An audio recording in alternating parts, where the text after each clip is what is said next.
bringing love into our lives, what's crucial is to understand that love is something that is not to be run away from.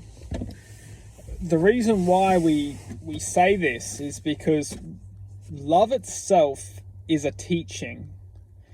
Love itself is a force vibrating at a frequency of truth. What's crucial to understand is that when we welcome love into our lives, we take happiness and we crush it. The truth is that why would we take happiness and we crush it? Because this is what happens unwillingly. When love turns sour, we take happiness and we crush it. Why? Because we thought that love is what is there to make us happy. But this is where we're taught wrong. We're taught this wrong because we are taught that as soon as love is not making us happy, we must get rid of it. And this is absolutely insane. It's insane because what happens after is the volcano erupts. We experience heartbreak. What happens to all that love inside of ourselves? We excrete it. We expose it. And what frequency is fielding all that frequency of high expressional, unconditional expression? Because that love is unconditional expression. We hurt because we know that unconditional expression shouldn't be coming out. It belongs to us. It's almost like an orange being squeezed. Truthfully, that orange, that juice was complete within that orange until it got squeezed. That analogy is so true to the factor of our hearts and the frequency which belongs within the heart. But the mind has undergone almost like a strenuous, fight, a war. And then after the war we feel is lost, we open up this perception of suffering. And it's almost like, and for many of us who haven't experienced heartbreak, don't ever choose to give up. And this is why it's so powerful to and those who have experienced heartbreak never choose to give up again.